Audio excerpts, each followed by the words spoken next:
Has this ever happened to you?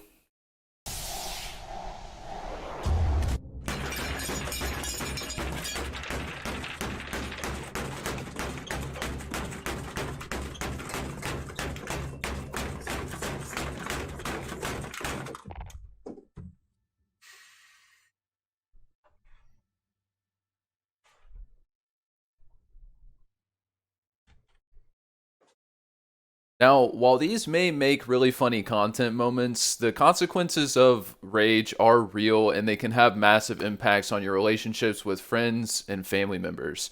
So, today I wanted to talk a little bit about the difference between anger and rage and then help you guys identify which emotion you actually are feeling and how to properly deal with it when it arises.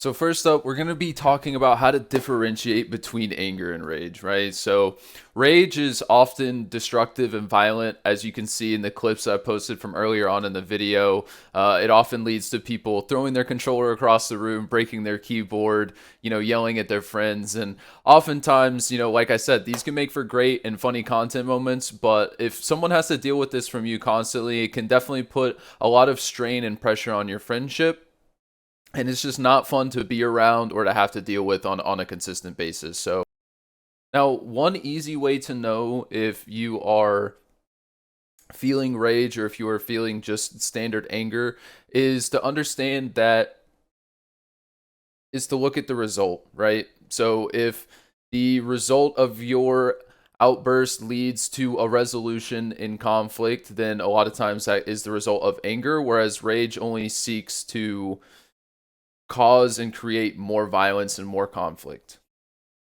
Now, I want to be very careful here not to misconstrue standard anger as rage because they are two very different emotions. Anger does seek to address either perceived injustices that you are feeling or some sort of issue that's going on. So, oftentimes, whether you being competitive and your teammate makes a mistake, you can oftentimes become angry because of that. And that's not necessarily an issue. The issue comes in how you deal with it.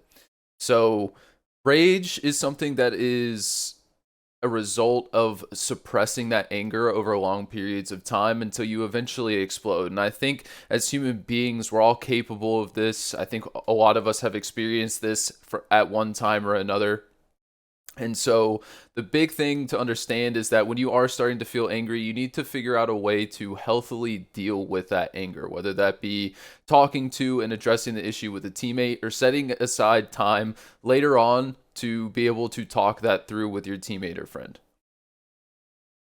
Another big thing that people often forget about with anger is that anger in and of itself is neither bad or negative. It often serves to rectify an injustice or fix a mistake that can lead to bad things happening. So we want to make sure again that we're not judging ourselves when we are feeling angry. Feeling anger is not a bad thing. It actually just means you're a perfectly normal human being. And I would honestly worry more if you weren't feeling angry whenever a teammate makes a mistake or whenever you make a mistake, right? Because then this means that you just don't care. It means that you aren't worried about helping out the team, and it means that you lack the passion really needed to succeed, or you've just gone through it so much and you've been gaslighted so hard by the people around you that you've kind of given up on trying to help other people.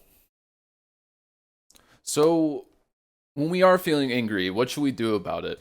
Well, like I said previously, you want to make sure that you either address that anger immediately with your teammate, either through having a conversation and just saying what's on your mind, or you should have a time that's set aside where you guys can take a look, especially in like a competitive environment. You may not always be able to address it right away. So you want to make sure that you have a dedicated time that's set aside, either in a VOD review session or something like that, to be able to address that with your teammate.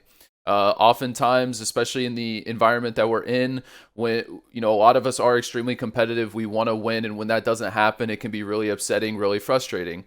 And sometimes it's really not our fault. Sometimes it's the game, sometimes it's our teammate, right? So we need to make sure that if we do have the time to be able to get those emotions out and kind of reset mentally, that will help you stick with a teammate long term and be able to maintain that healthy relationship that is required to be able to stick with a teammate long term and to find the success that you're looking for. find people that do. Ultimately, most of us are young. You're gonna come across so many people in your lifetime. I wouldn't sweat too much about finding people that will respect the anger that you're feeling, respect the emotions that you're feeling, and do their best to rectify situations as they occur. Because ultimately, when we are human beings, and we want to ensure that while we do make mistakes, we're all trying to do our best to move forward and not make the same mistakes again. So I hope this video helps, guys. I hope that I could provide some clarity on this topic. This is something that multiple people have been asking for from me.